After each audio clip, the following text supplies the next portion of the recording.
All right, this next work that we are going to study is from the late Beethoven literature. So you know, approximately 1815, Beethoven was completely deaf. He was going through all these legal battles with his sister-in-law. He was trying to win custody of his nephew. His brother had appointed, his wife and Beethoven as joint custodians of this nephew, Carl.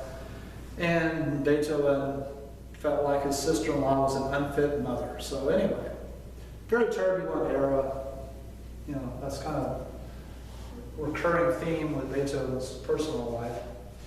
But at any rate, these late works, Beethoven is increasingly interested in strengthening his compositional style through the study of counterpoint. And so the works of J.S. Bach are really important to Beethoven, and he's engaged in studying all these manuscripts that he can get a hold of. And so one of the last works that J.S. Bach was composing that he didn't finish because he dies is the work that's known as the Art of Fugue. And that's a work that Beethoven is studying at the end of his life.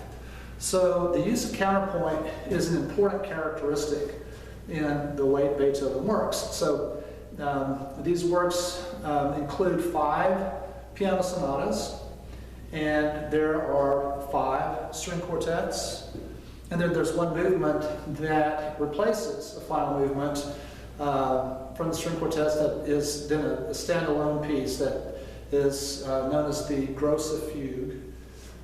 So that's an example of that interest in counterpoint. So contrapuntal textures, contrapuntal forms. The last symphony is a late work, and that has some contrapuntal writing in it and so forth. So that's one thing that we will be looking for in some of the variations in this work we're going to look at, which is the last movement of Opus 109 of Beethoven. So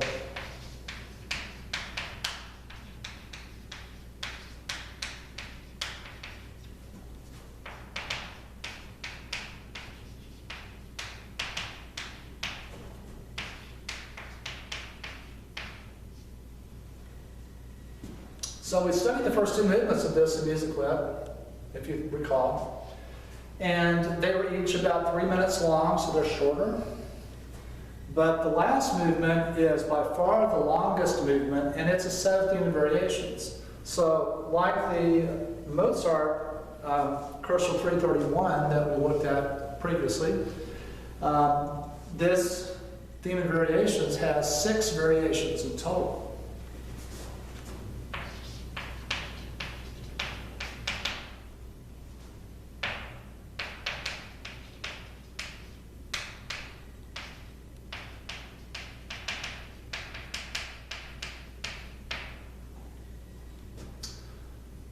All right, so what we're going to do is analyze the theme, and then I'm going to talk to you a little bit about things I want you to look for in this movement. And then we are going to, again, have a couple of people looking at specific variations. So the ones that I want you to examine are variations 2, 3, 5, and 6. So, talk more about that here in a minute. All right. If you will look on the website, and if you will go to the Handouts tab, and then you'll see there the third drawdown is Opus 109 third movement handout. And so what you'll find there is a list of either questions or directions for you to follow. And the first thing it says there is to analyze the harmonic progression of the theme. So, if you will then go to M-slip and find Beethoven Opus 109. So if you just type in Beethoven 109 M-slip, and then you look for that Schenker edition that has the measure numbers at the back, then that is a good score. And actually, Heinrich Schenker is a very important music theorist.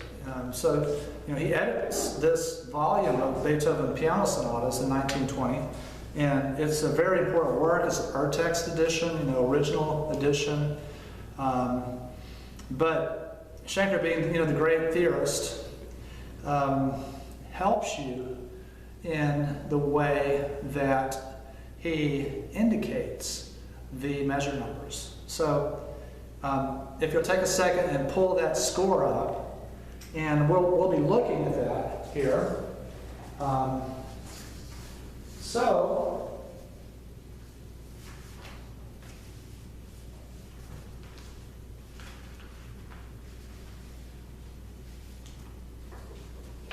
let's see. Yeah, we're going to look at the score here. And if you will turn to variation 2 on the second page, you'll see that you have, for the first 8 measures, circles around measure numbers, which he's done for the whole sonata. That's the typical thing. But when you get to the end of the 4th system, you see he has a box around 1. So why does he do that? So why do we have boxes around some of the measure numbers? So that's one thing that I want you to think about. And in the way that he constructs the theme itself, let's listen to this and just go through the basic progression. There are a couple of spots that I want to point out, especially the cadences at the ends of phrases. So this theme is 16 measures long, and you can see it is in 2 parts. Each part is enclosed with double bars and repeats. And if you look at the way that it cadences, you have cadences that are all shifted for the first 3 phrases, and then the final cadence in measure 16 is an example of a delayed cadence, because the cadence chord, because it sounds the E on the downbeat, and you have the 5/7 chord in the right hand that suspends the previous harmony, then the cadence chord itself is on the downbeat, but it's delayed. So you have that delayed cadence at measure 16. The key that the 3rd phrase cadence is on, so that is on the 3rd beat of measure 12. You can see there, it's real clearly cadence on G sharp minor, so on the mediant key. And so let's just listen to this beautiful theme. It's typical of a slow movement of Beethoven. It has kind of a hymn-like quality to it. You see the word cantabile written there for the tempo marking, so it says andante, molto cantabile, et espressivo. So it's an andante that's very singing and very expressive. He also, in these late works, is giving directions in German. And so that's something that's more personal to Beethoven, something then that continues with later 19th century composers like Robert Schumann. But the singing quality, you're going to hear the top voice being the main melody in the way that the theme is constructed.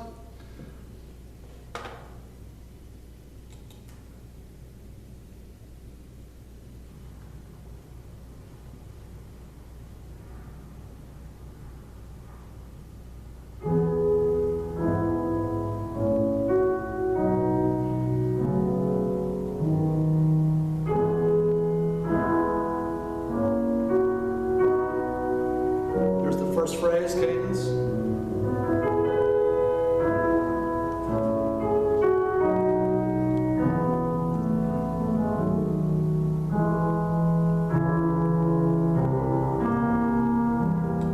That harmony right there on the downbeat of measure 8. Take a moment and identify that harmony.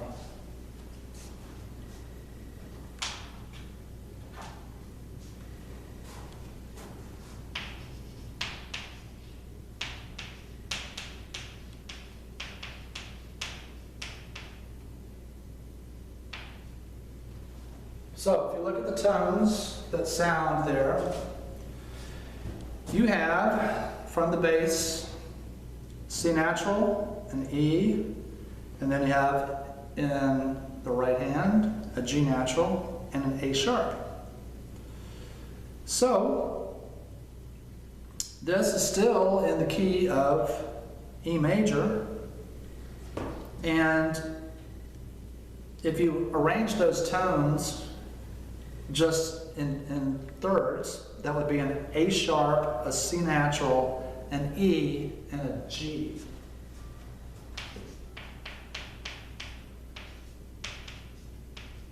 This is in the bass, so this is sounding above it.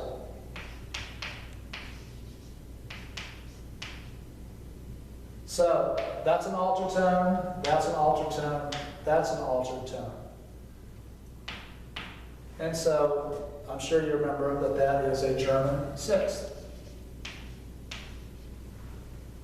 And so that's a subdominant function harmony, and prepares then the 5 chord. And so you have a half cadence at the end of the first half, and then it repeats. The reason I point that out is that this is a real distinctive harmony within all the harmonies of the theme. And we're going to see that Beethoven is going to kind of play with this harmony, and he's going to do some things that are unexpected. One thing that's unexpected, which is he's going to give you an inharmonic spelling of this. What he's going to do is he's going to spell this as C natural, E, G natural, B flat.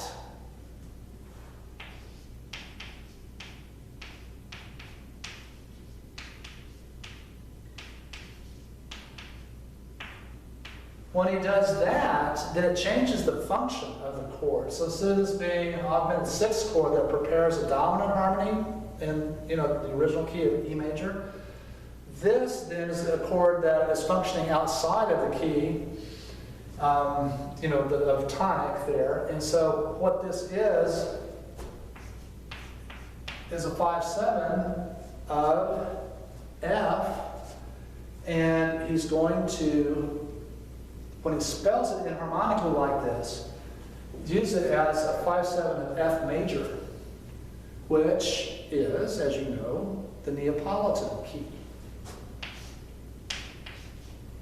So I will ask you this question.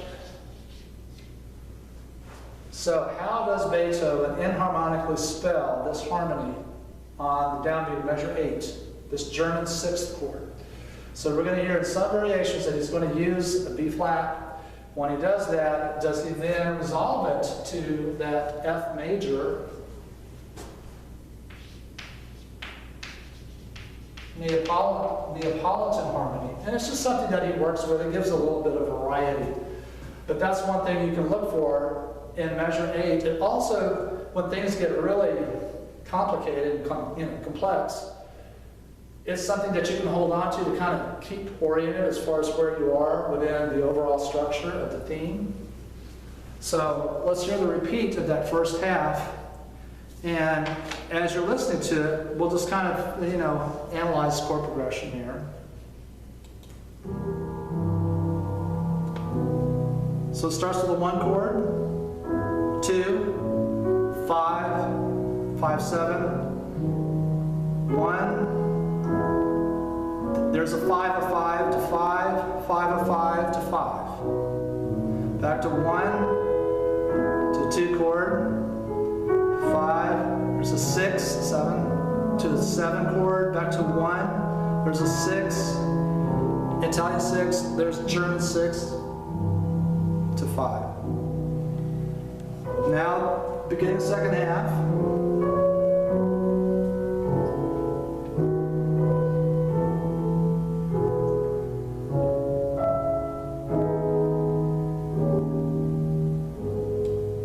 So that cadence is on G sharp minor.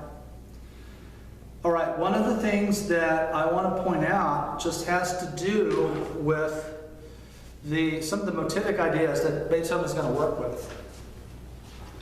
So, I'm afraid this piano might be out of tune, we'll see. But I'm going to play through the opening of this beautiful theme. So,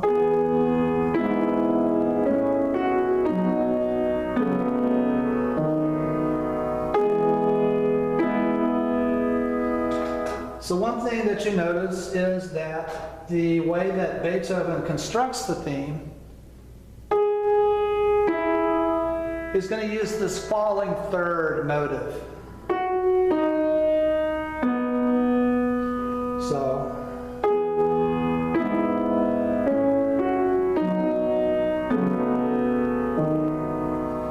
there's a falling third again.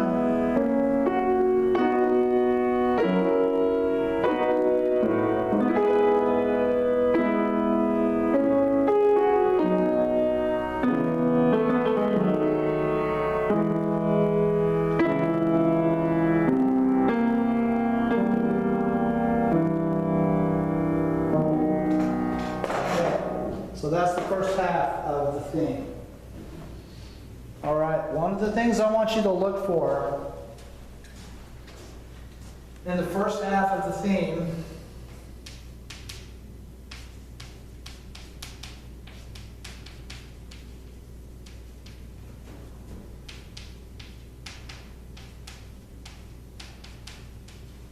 look for that falling third motive.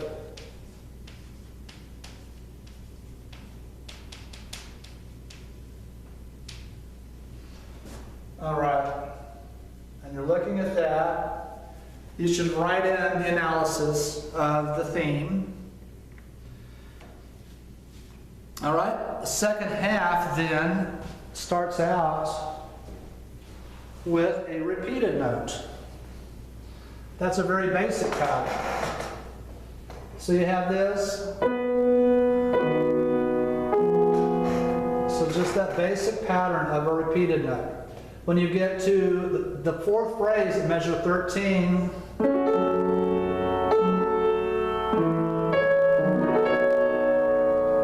again you hear the repeated note. That A is repeated, and the C sharp is repeated.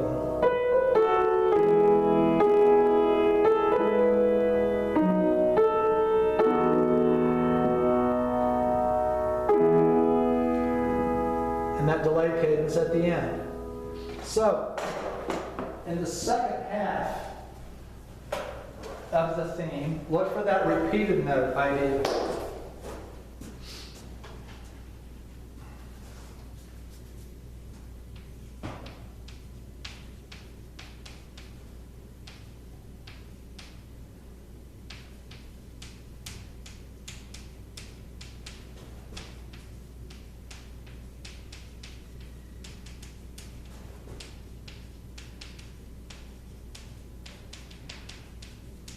Okay, so those are some things motivically that you're going to look for.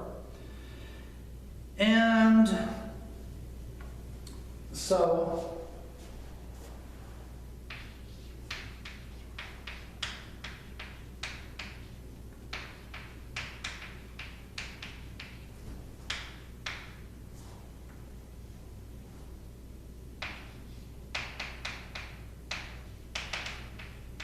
third phrase cadences on G sharp minor.